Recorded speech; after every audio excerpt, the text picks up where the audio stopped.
प्रिय बच्चों, आज हम कक्षा 10 विषय गणित के अंतर्गत √2, √3, √5 आदि संख्याओं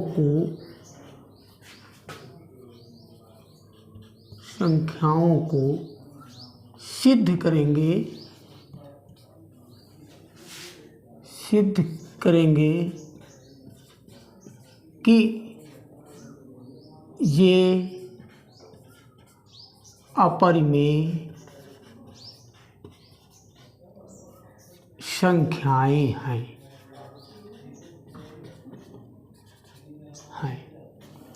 सबसे पहले हम √2 को दिखाने जा रहे हैं कि ये अपरिमेय संख्या है। तो इसके लिए क्या करते हैं, हम इसके विरोधाभास के आधार पर ये दिखाते हैं कि माना √2 एक परिमेय संख्या है। परिमेय संख्या है। ये परिमेय संख्या अगर है तो निश्चित तौर पर हम कह सकते हैं कि ये संख्या p/q के रूप में लिखी जा सके। परिमेय संख्या वे संख्या होती है जो p/q के रूप में लिखी जा सके। और एक बात यहाँ स्पष्ट तौर पर कहना जरूरी है कि जहाँ p और q सहअभाज्य है। सहअभाज्य, अब एक शब्द जो आया है सहअभाज्य, ये सहअभाज्य क्या है? ऐसी दो संख्याएं जिनका मासा एक हो, एक के अतिरिक्त किसी अन्य संख्या से वो विभाजित ना हो, उन्हें कहते हैं सहअभाज्य। अब क्या करते हैं, √2 बराबर p/q, इसको हम समीकरण 1 देते हैं और लिखेंगे समीकरण 1 के दोनों पक्षों का वर्ग करने पर, अब इनका वर्ग करेंगे तो √2 का वर्ग करेंगे तो यहाँ पर 2 आ जाएगा, यहाँ हो जाएगा p² बटे q²। फिर क्या करते हैं, बटा 1 कर लेंगे, तिर्यक गुणा कर देंगे तो ये p² बराबर 2q²। देखिए यहाँ पर ये p² के ये गुणनखंड है, यहाँ गुणा का निशान है। तो यहाँ पर देखते हैं कि ये p² लिखेंगे, चूँकि p² 2 से विभाजित है, इसलिए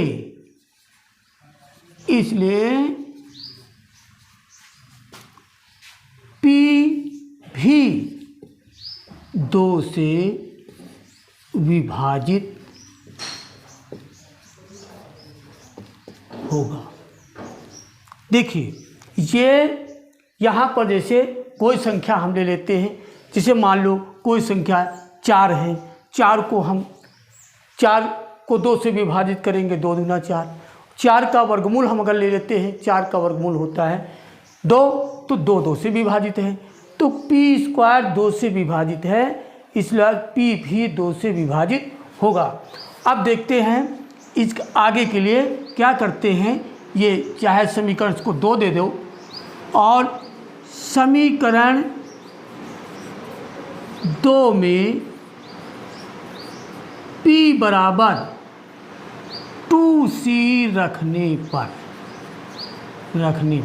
अब ये 2c तुम 3k लिख सकते हो, 3p लिख सकते हो, लेकिन इसके लिए प्रयास करेंगे कि जो संख्या यहाँ निर्धारित हो वो लिखेंगे, सी के स्थान पर हम के लिख सकते हैं, पी लिख सकते हैं, लेकिन 2 अवश्य लगाएंगे।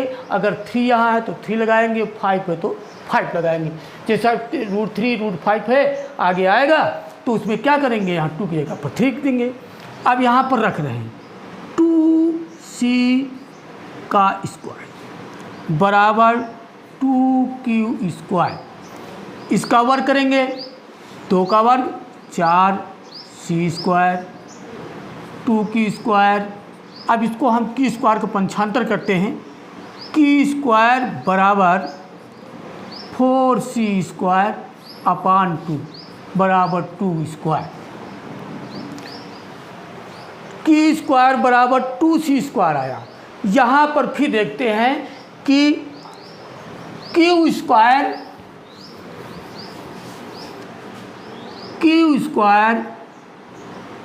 2 से विभाजित है, इसलिए p भी 2 से विभाजित होगा।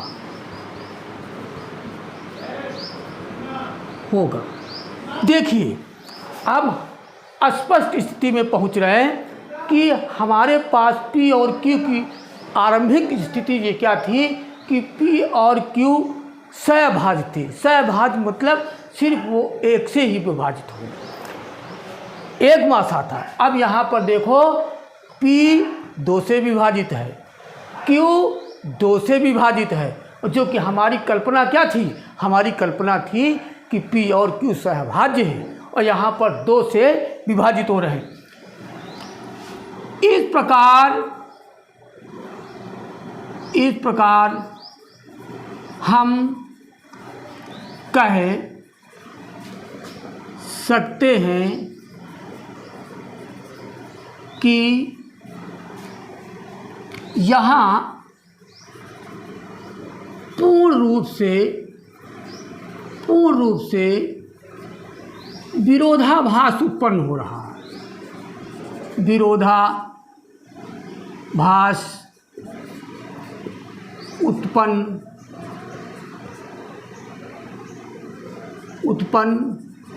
हो रहा है। अर्थात हम ये कह लें, अर्थात ये हमारी कल्पना के विरुद्ध है। ये हमारी कल्पना के विरुद्ध क्यों हुआ? क्योंकि P और Q सहभाज्य थे, एक के अतिरिक्त कोई दूसरा गुणनखंड नहीं था उनका। और यहाँ पर हम जब हल कर रहे हैं तो हम पा रहे हैं कि P और Q 2 से विभाजित हो रहे हैं। तो जो शुरुआत में जो हमने कल्पना की थी उसके विरुद्ध हम पा रहे हैं। अतः विरुद्ध है, अतः स्पष्ट है कि √2 एक अपरिमेय संख्या है।